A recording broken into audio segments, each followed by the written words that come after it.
Today, I would like to tell about teacher development. In the past, several people have felt that teachers are born and not made. There is some justification for such a belief. Any person who had the gift of fluency could easily read, explain and interpret anything to his audience with certain amount of conviction and persuasion. It was easy in those days to appear knowledgeable and scholarly in a quite number of areas. More eloquence and the ability to explain do not make an effective teacher. Much more is expected of a teacher today than a few decades ago. I repeat, much more is expected of a teacher today than a few decades ago. Apart from knowing the aims and objects of education, the teacher must have an understanding of basic principles of child growth and development and of the processes by which a child learns. He should have the ability to plan and present his subject matter in a manner which arouses the interest, sense of purpose and thought processes of the students. He has to have adequate knowledge of the methods of presenting knowledge which will awake lively cooperation and thoughtful understanding among his students. He has to create opportunities for his students so that they develop worthwhile interests, participate in recreational activities. Here I want to explain that students should be developed in activities. They should be encouraged in doing activities and possess a sense of responsibility. Knowledge, skills and attitudes needed to perform all these tasks may not come to a person spontaneously or easily. A person who intends to be a teacher needs to undergo rigorous training not only before joining the profession but also throughout his career as a teacher.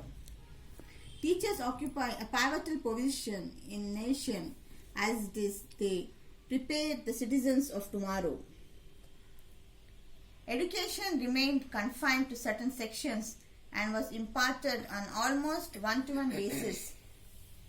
The efficiency and effectiveness of schools lies in the hands of teachers. I repeat, the efficiency and effectiveness of schools lies in the hands of teachers. Well, the quality of nation depends to a great extent on the quality of schools. I repeat, well, the quality of nation depends to a great extent on the quality of schools. Even during today, more than ever before, teachers are expected to have adequate knowledge and to use this knowledge in the day-to-day instruction. The goals of education gradually moved beyond the narrow purposes of basic literacy and number skills and came to include health, command of fundamental processes. Worthy use of leisure. In leisure times, the teacher should not waste their time. They should think of the student's development of character, etc. Social and national expectations of educators are quite high. Overcrowded classrooms, availability of multiplicity of techniques, methods and approaches, possibilities of an infinite number of modes and media, etc. have in their own way contributed toward making teaching more difficult. The demands on teachers are so varied that they often find it difficult to meet the needs of students coming from various social cultural backgrounds. Modern society needs school staff which expect teachers to provide instruction and take care of children. In our society, teachers are now being accorded professional status. As experts and professionals, they are expected to use the most effective practices to help students learn essential skills and attitudes. It is no longer sufficient for teachers to be warm and loving towards children, nor is it sufficient for them to employ teaching practices based solely on intuition. I repeat, today more than ever before, teachers are expected to have adequate knowledge and to use this knowledge in the day-to-day interaction. The goals of education gradually moved beyond the narrow purposes Worthy use of leisure.